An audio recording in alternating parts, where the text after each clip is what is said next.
A message in a bottle buried in a Viking grave, a monument older than civilization itself, a mammoth frozen under a farmer's field, and deep beneath modern cities, sealed safes, tanks, and entire worlds people forgot were even there. These are more unexpected discoveries found while digging underground. In Denmark, a team of researchers was digging through a Viking burial ground. They've been sitting untouched underground for more than 1,000 years. They were pulling up old bones and corroded tools when they found something that had absolutely no business being there. It was a small glass bottle buried in the dirt. Inside was a handwritten note. Is it a treasure map? An ancient Viking poem? Well, no. It was just a letter from a local guy named Hans, who'd worked on that exact same site back in 1895. He'd buried it on purpose as a little hello to whoever came back to finish the dig one day. It's a strange thing to find. I mean, here are these modern archaeologists surrounded by graves from the Viking Age. They're holding a 130-year-old letter from someone who was standing in the same spot doing the same work over a century before them. The note mentioned details from the original excavation and even named some of the people who were part of it. One of the archaeologists described holding it as a very special feeling, knowing that the person who wrote it was standing right there where he was standing more than 100 years earlier. Another pointed out just how unusual that kind of connection is. Their whole job is dealing with people who've been dead for, 1,000 years, so getting a note from someone who died only just over a century ago, it almost felt recent in comparison.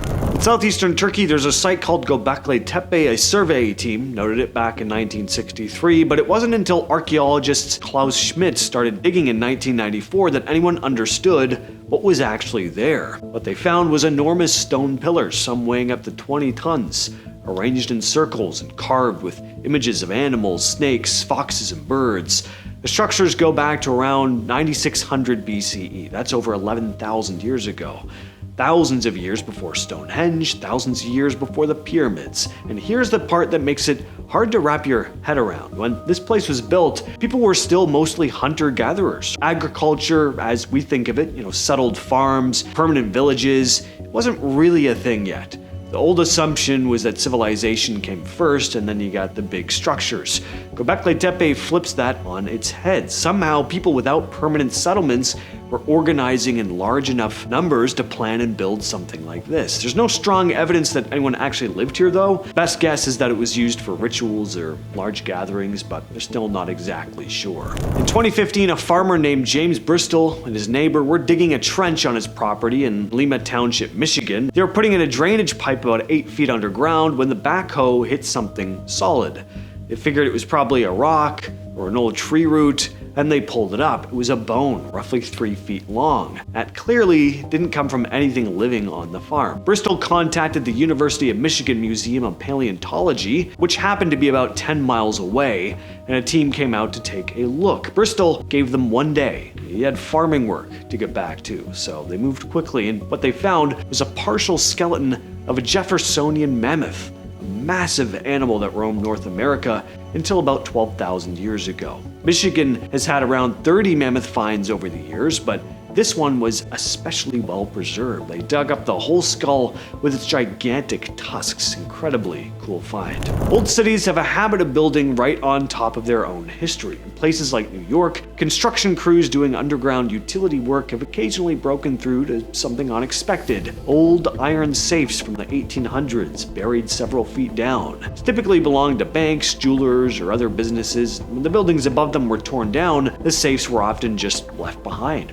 They were too heavy to move easily, and at the time, it wasn't worth the trouble, so workers built right over them. Most of the time when these are found and opened, they're empty, unfortunately. Whatever was inside was either cleared out before the building closed or didn't survive being underground for over a century. It's not a dramatic discovery really, but it's a good reminder of how cities work, layer after layer, generation after generation, with older pieces of the city just sitting underneath everything that came after. Along the Pan-American Highway in northern Chile, there's a stretch of land called Cerro Ballena, which means whale hill. In 2010, workers expanding the road started uncovering fossilized whale skeletons. When researchers came in to investigate, they found over 40 whales, along with bones from other creatures, all in the same area. The fossils are between 6 and 9 million years old. What caught scientists' attention was how the skeletons were positioned. A lot of them were lined up in similar directions, which seems to suggest They didn't just drift in randomly. Something happened to a large number of animals at once, repeatedly. Leading theory is toxic algae blooms. These blooms can poison marine life, and if they happened multiple times in the same area, groups of whales could have died and then washed ashore together. Ireland's peat bogs are usually good at preserving things. The environment is cold, low oxygen, and slow to break things down, which is why people have pulled wooden tools, clothing, and even human bodies out of them in remarkable condition.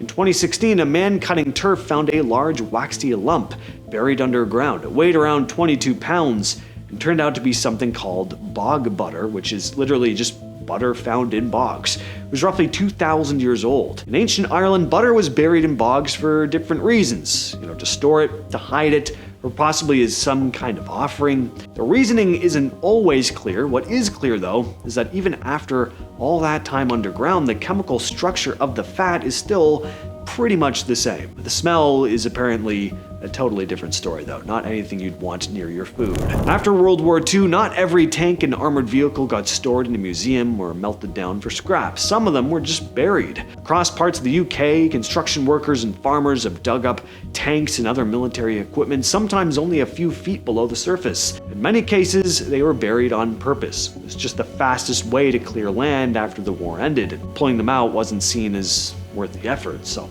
some vehicles were used in training exercises or testing and got stuck or damaged badly enough that moving them just wasn't practical. The solution: push them into the ground and move on. Stuff grew over the pits over time, and eventually they looked like nothing more than a slightly uneven patch of field. So when this stuff suddenly shows up during construction, it's almost always a surprise. A seemingly completely ordinary piece of land turns out to have a World War II tank sitting right underneath it. At the very northern tip of Newfoundland, Canada, there's a place called Lands o' Meadows. In the 60s, Norwegian explorer Helge Ingstad and archaeologist Anne Stein Ingstad went to investigate some unusual mounds that locals had noticed in the landscape. What they uncovered were the remains of Norse buildings, sod houses, a workshop, signs of metalworking. The site dates to around the year 1000. This was the confirmation that Norse explorers had reached North America about 500 years before Columbus. Everything had been slowly covered by layers of soil and grass over the years, blending into the landscape, well enough that nothing looked out of place from the surface. The site appears to have been used only for a short period of time, which actually helped preserve it. There just wasn't much later building or activity on top of it to disturb what was already there. In 1996, archaeologist Zahi Hawass made a major discovery in Egypt's Bahariya oasis. The site became known as the Valley of the Golden Mummies. The burials date to the Greco-Roman period, around 2,000 years ago. What's been found there so far includes hundreds of mummies, many of them decorated with gold, particularly on their faces. These were not pharaohs or royalty, though. They appear to just be middle or upper class people who had the extra money for more elaborate burials. The tombs are connected through a series of underground chambers and passageways, and they're still digging there to this day. A lot of researchers think there could be way more burials hidden underground. Some estimates get pretty high, but nothing's been fully confirmed yet. Even so, what they've already found makes it one of the biggest mummy discoveries in Egypt's history. In the early 2000s, coal miners working in an open pit mine in Colombia started turning up fossils. Some of the vertebrae they found were bigger than anything on record. Scientists eventually identified the remains as belonging to a snake called Titanoboa. It lived around 60 million years ago, shortly after the dinosaurs went extinct,